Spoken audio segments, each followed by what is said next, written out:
I was being stalked, and it was horrible, and I was losing everything that I had worked so hard for. They made it all stop, and I know I'm protected everywhere I go.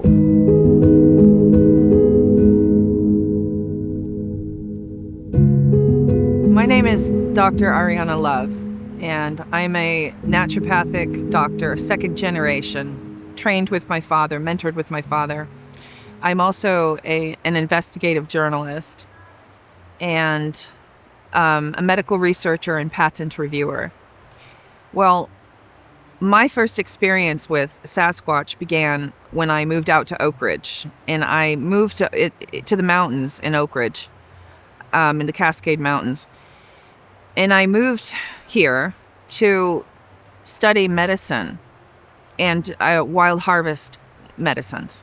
But I started hearing stories from the locals about a Sasquatch family that would frequent and was seen in this area. And then I started hearing from Native Americans while I was in the hot springs about their names for the Sasquatch, and they called them protectors, watchers, and helpers, and spoke positively about them. And then I heard stories from old logging families in the local area that used to trade with Sasquatch, and this was known. So I was blown away. I said, wow, they really must be real. And I thought, well, maybe I'll encounter them when I'm out, because I'm out harvesting a lot. But I'd never really given it much attention before. It wasn't something on my radar. I was really focused on the medicine is what brought me out here. Now, my work is a bit controversial. I've researched the COVID-19 vaccine patents and discovered genetic deletions were being carried out among the population, the human population. And this was so shocking to me that I blew the whistle and I went public on Stu Peters' show and sounded the alarm and warned people what they are doing. And then I developed the first ever detox protocol to remove the COVID-19 vaccine operating system. This work got me targeted. And there's been 3 attempts on my life. I was poisoned twice. I was physically beaten. I still have to repair my front tooth from it being chipped when I was punched and hospitalized, choked. The guy was a U.S. Army combat veteran, and he was trying to kill me because of the later on the bruises were in places that were indicative of kill blows.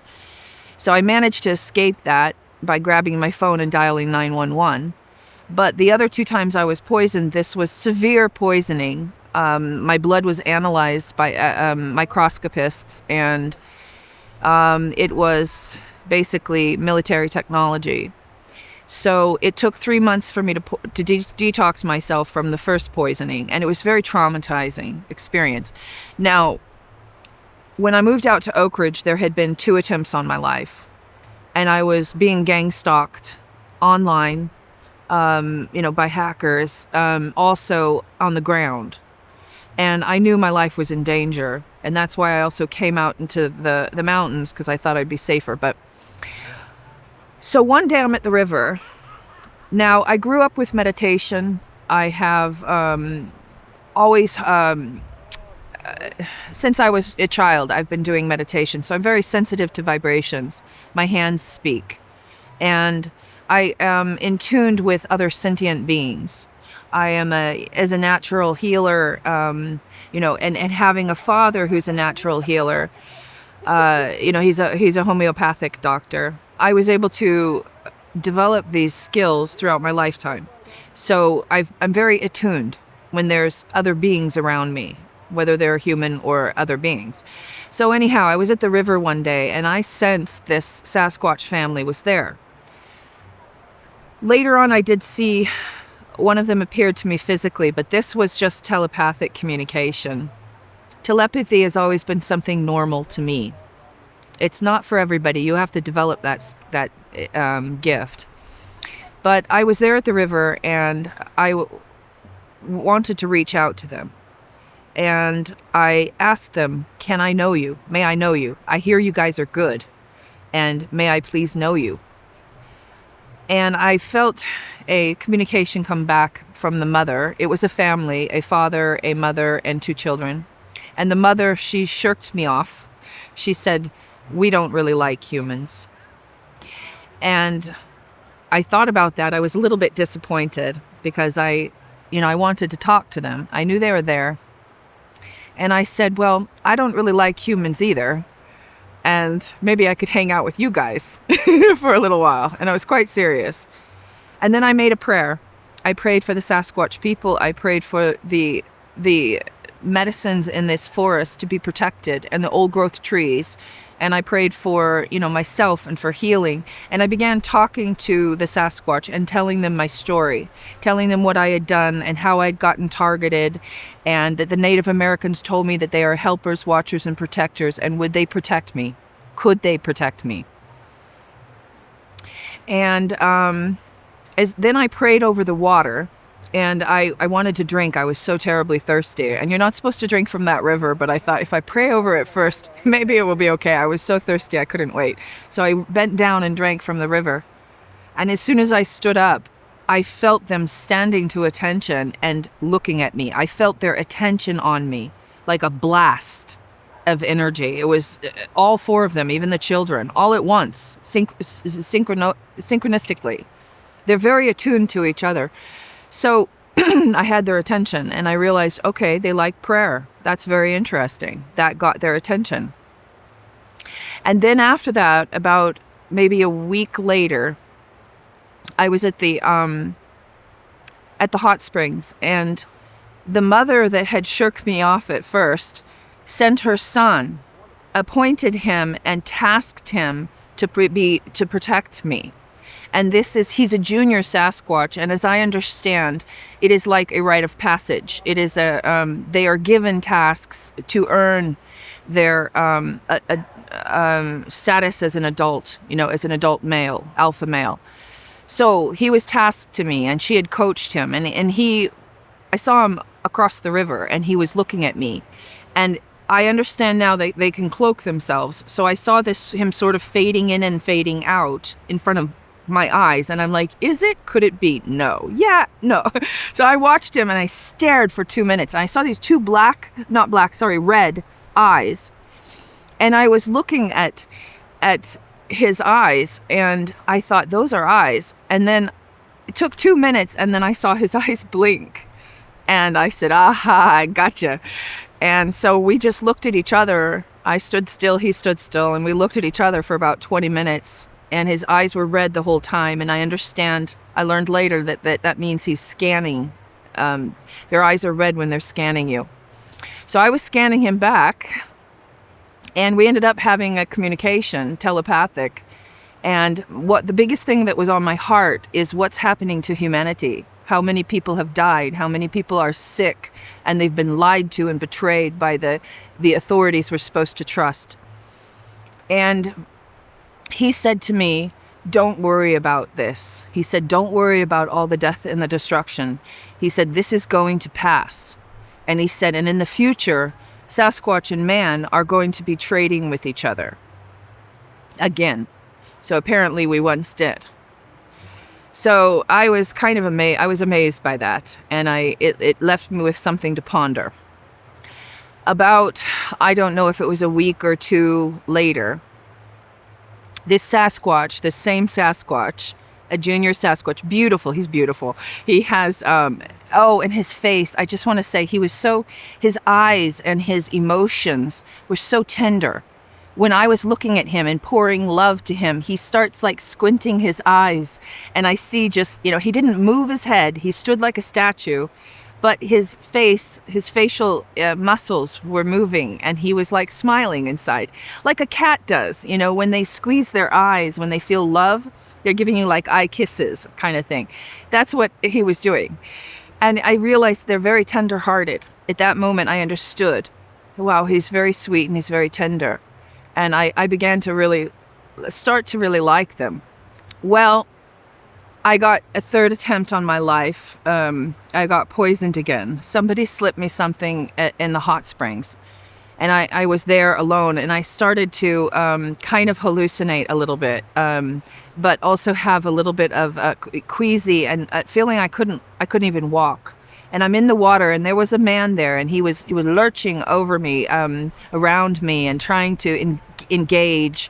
And I think that he was the one who slipped me something.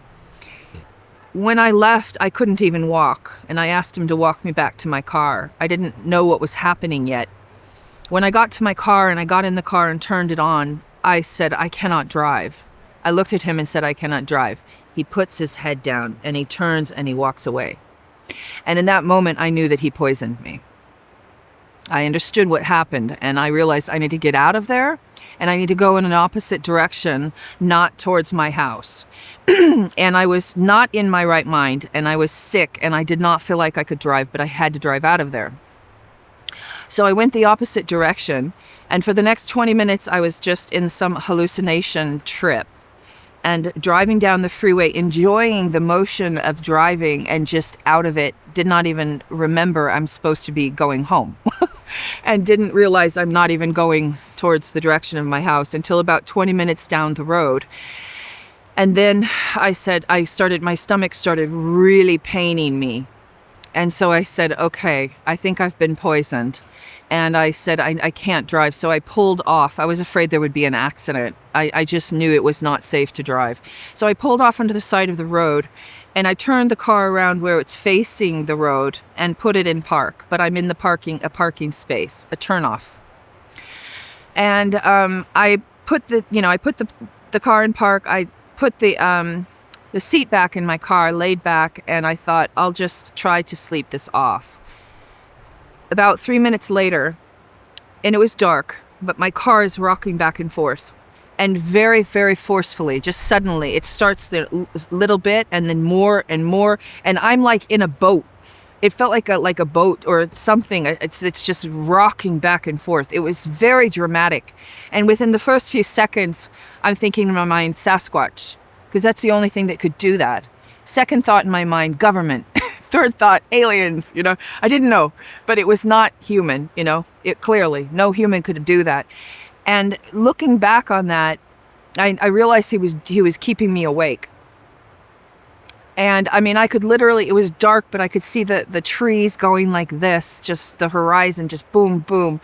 And this thing that was hanging in my mirror, just swinging back and forth, and there was no question but I was like, am I imagining this? There was the moment of that, like, what is happening? I almost felt like it was surreal. And then I felt this energy, it's like a sonic wave, go through my body, very strong. And in that moment, it was like reality went like waves, and it was like I felt like I was between worlds in that moment for a few seconds. And I'm like, wow, this is interesting. And I'm like, but it's confusing because you never experienced that before. It's a new experience, but that happened. So this sonic energy. And then the next thing I know, my car is rolling into traffic. He had pushed my car into traffic, and I couldn't do anything with the steering wheel. I couldn't put the brake on. Nothing worked. The whole car was seized, and the electrical system was seized. So my car gently hit the embankment on the other side, and the tail end of my car was in the road. So I had to get out of the car. I had to wave someone down. It took about 20 minutes, and finally somebody stopped, and they called the medics. And I was a little bit out of my mind. I really didn't know what was happening. I was sick to my stomach, very terribly sick, and kind of hallucinating because of the poison. And when the medics came, there were fire medics first, and then the medics, the ambulance. When the ambulance came, I projectile vomited all the poison out of me in four bursts. And it was the most violent, but not painful, the most violent vomiting I'd ever experienced in my life. And even the medics said, we've never seen anybody vomit like that. And it just, all the poison just pushed right out of me. and came out of me, and I actually felt better after that. And I'm sure it was that sonic energy that the Sasquatch had pushed through my body that caused my body to vomit it out. So apparently the medics had tried to argue with me. I felt better then, but I still wasn't in my right mind. And I'm like, they wanted me to go to the hospital, and I don't like hospitals. And I said, well, can you just drop me off at home? It's just really funny. I was trying to argue with them for an hour. Later on, I met one of the medics, and she confirmed, she said to me that they tried to convince me for an hour to go to the hospital, and I kept refusing. And for me, what I remembered, it was just like 10 minutes. So it was slightly psychotropic drug that I was poisoned with, but it's a particular, what the doctors told me in the hospital is that it is a particular plant that grows in these forests that it is slightly psychotropic, and it can kill you. It will kill you. It's a strong poison, and it's not traceable. Everybody thought that's what I was poisoned with because they've seen it before. It was the fire medics, the nurses at the hospital, and 2 doctors. They had multiple doctors come in. Well, they did all testing and found no poison. And so I asked them, well, does that mean I was not poisoned? They said, no, we think you were still poisoned with that particular plant. And they didn't remember the name of it, but they said they see it from time to time. So they have experience with it. So I believe them because, of course, I felt poisoned. And so later on, I found that my car had been tampered with. A wire was disconnected. The fluid was drained. There was a hole in the, I think, the antifreeze fluid. And then a wire was pulled so that I would not see when my car is overheating. And then my car ended up, dying. And I don't know if it was to get me stranded somewhere out, while I'm harvesting or something. So there was other evidence that was an attempt on my life. That was the 3rd one.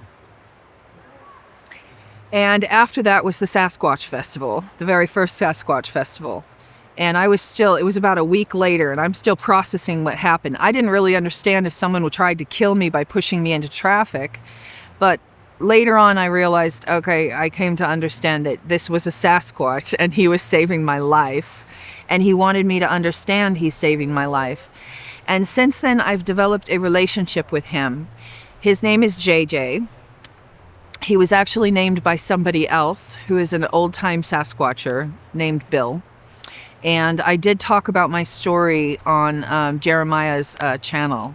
So if people look up my name, you can find that. I went into great detail, but I had not completely processed everything yet. And I didn't understand that he'd actually saved my life. It was like, didn't hit home yet. But that is what happened. And I've had this relationship with him. He's given me gifts. Whenever I'm alone in the forest, he lets me know he's there. And one time so I saw him that one time, and then I've seen him streak a lot. They can move like they're floating sideways. And I've seen that. And this Sasquatch, he has this golden hair, beautiful, very groomed. It flows like water. I think it's the food they eat. He has a very nice oil on his skin because, as I understand it, his mother is a medicine woman. To me, they are very advanced beings. They're more advanced than humans. They are like yogi masters or Tibetan monks. They are able to go between worlds, or like a shaman, like a Native American shaman. We as humans maybe have a small percentage. Some of us have a small percentage of those abilities at times, which is called shamanism in indigenous cultures. But they are fully embodied shamans, all of them. And they are so benign and so loving. And the message that I want to communicate, and I feel that they wanted me to speak about this, and they are extremely loyal. And when one Sasquatch adopts you and stands as your protector, it's for life. When you see a Sasquatch, it's never by accident. it means they chose you. They allowed you to see them. Once in a while, you can surprise them if they're out sunbathing and, not paying attention or whatever. That can happen. But mostly it's chosen. They like people with a kind heart. They like prayer. They are gentle giants. And one day I was missing JJ. And somebody else named him, by the way, and he did something to bring us together, and that's in my other interview. But for the sake of time, I will just conclude with this story where I was missing him. I hadn't heard from him or felt him or seen him in a while. So purposefully I went out where I would be alone because he has to protect me, right? He's assigned to me. So I'm like, okay, you got to show up now. And I start talking to him and I say, hey, JJ, I miss you. Would you please show yourself to me? Would you do something? Nothing. And I felt sad. And so when I turned around to go back up, I was at the river. When I went to go back up on the embankment, I hear this kerplunk. And he had thrown a rock into the river. And of course, it was too loud to be a fish. It could not have been a fish splash. It was a rock. And then I turned around and I, realized, okay, he's right there. So he will let me know when he's there. He's very playful. He's a junior, so he's still very playful. And sometimes they can show themselves in the form of animals. And he's done this too, as a hawk, who is squawking above me, and this emotional sounds coming out of the hawk. I'm like, this is something exceptional. So these Sasquatch, my experience, so it's been 1 year that I've developed this, a year and maybe 2 months that I've developed this relationship. Since he saved my life, all the targeting stopped. The attempts on my life have stopped. All the online defamation has stopped. And I know and I understand that they have great powers of their mind, with their mind. They can, and they have powers of negotiation with our government too. And when one Sasquatch adopts you as your family, they love you. He calls me his sister. He teases me and calls me his little sister sometimes too, even though I'm older than him. But it's because in other ways I'm younger than him. And they mean us no harm. If you ever encounter a Sasquatch in the wild, it is terrifying because you suddenly realize you are not at the top of the food chain. However, they don't eat humans. They don't harm humans. They don't want anything. They don't want to harm us. They get curious sometimes. The junior Sasquatches might be curious. Those are the ones that when encounters happen, sometimes accidents can happen. And hunters, for example, can become very frightened of, a junior Sasquatch they're huge. They can be 6 feet or taller. And they can come right, up to the window, and they're just curious. They're like a teenager, and they're not used to seeing humans come into their territory. So they might be, coming around, and just don't be afraid. I have never heard a story. I mean, there has been accidents. There have been situations where a Sasquatch has killed a human, but it's very rare. And it happened in the past, and they don't do that anymore. And, JJ has explained many things to me, the Sasquatch, and the mother too. She started working with me with medicine. She's very advanced. They're very advanced in medicine. They're very advanced in consciousness. They are more in touch with their instinctive nature, which is why some people think that they're animals. But they are, they're people. The Native Americans call them forest people. And they respect them. And they used to trade with them. And I believe in my experience, they're all good. At least they're all good with me. And once you have one that's protecting you, they will all respect you and respect that relationship that you have with this protector. And they all know it. And so they really are the watchers and the protectors in the forest. And they like humans with a kind heart. They like empathy. They like prayer. They're very prayerful. They're very attuned with the Creator, more than humans. And they can do miracles with their mind, with the power of their thoughts. They don't have to, if you see one, never shoot at them, because they can kill you with their mind, a sonic frequency. They can heal you or they could kill you. They don't ever have to lay a hand on you. They can do it with their mind. They're that adept. And so when you shoot at them, they do have a right to defend themselves, and it can cause health problems later on in your life. So that's what I want to say. It's just, I really love them. They are so loyal. They're more loyal than humans.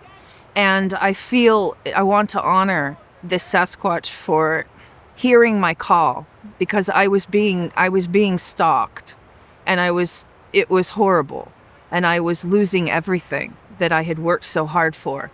And they made it all stop.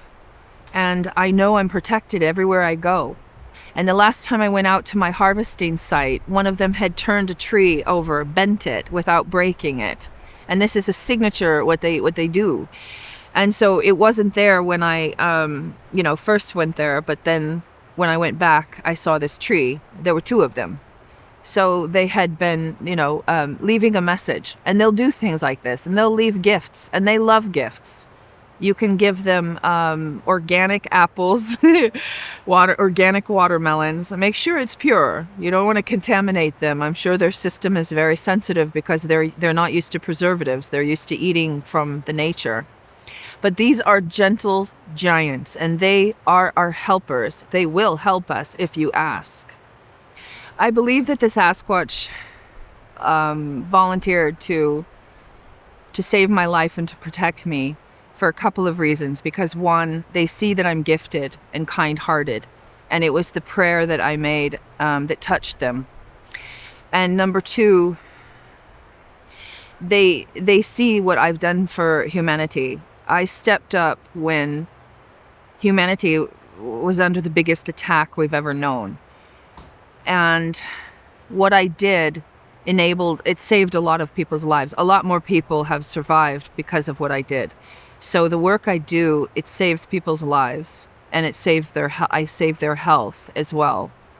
Because the knowledge I have is unique. It's not, it's old school naturopathic medicine, which, I learned, through institutes, private institutes, but the gifts that I have, I was born with and developed, and was influenced by my father, who he also meditates 2 hours every day. So I'm already, since before I was born, I'm already attuned to, their world more than most people. And I think that made them curious.